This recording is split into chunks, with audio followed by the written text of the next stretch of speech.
Welcome to Technically You, where we demystify the digital world one bite at a time. Today, we're diving into something that's essential in modern cybersecurity, but often misunderstood: sandboxes. Yeah, not the kind you played in as a kid, though, come to think of it.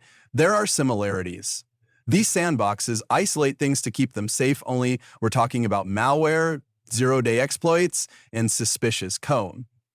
So buckle in, it's time to explore the containment chambers of cybersecurity.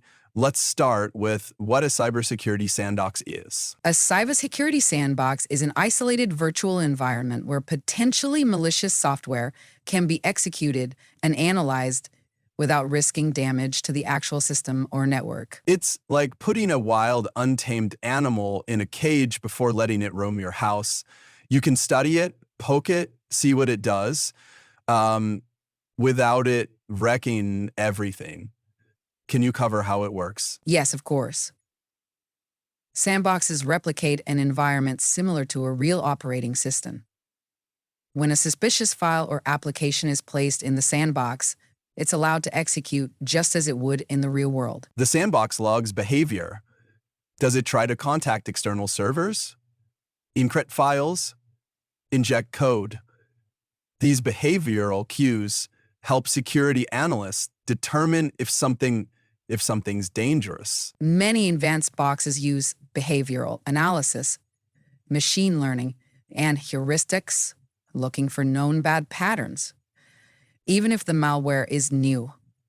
Let's touch on why sandboxes are important for businesses and organizations. Because hackers are sneaky, malware is often encrypted, obfuscated, or delayed in execution.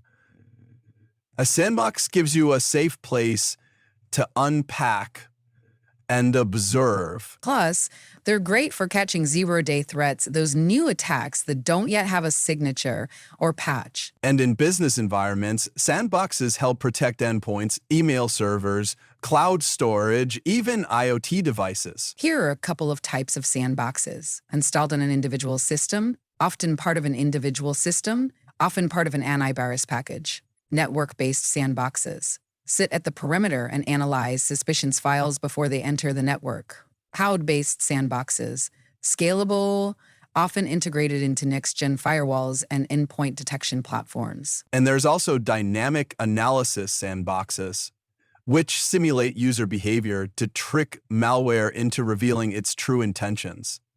Clever, right? Yes, very clever. Let's talk about sandbox providers and who is using them. Companies like FireEye, Palo Networks, and CrowdStrike all offer sandbox solutions. And it's not just the big names. Many MMSSPs and mid-size enterprises use sandboxes to analyze shady email attachments or run forensic investigations post-breach. Government agencies are also using sandboxes to safely analyze nation-state malware and APT toolkits. It's proactive, mission-critical technology. As with all technologies, sandboxes aren't perfect. Sophisticated malware can detect if it's in a sandbox and go dormant. Or worse, act like it's clean. There are also performance and false negative issues, and sandboxing alone won't stop threats. You need it as part of a broader defense in-depth strategy.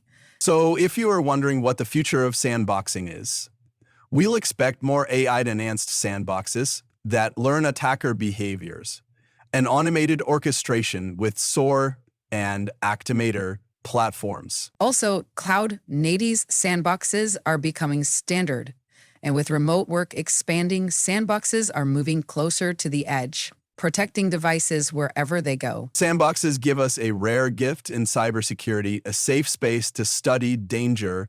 Whether you're a CISO or just a curious learner, they're tools you'll want to understand. Well, that's a wrap for today on Technically You. Hit that subscribe button for more technical deep dives. And remember, when it comes to digital threats, it pays to stay curious and a little suspicious.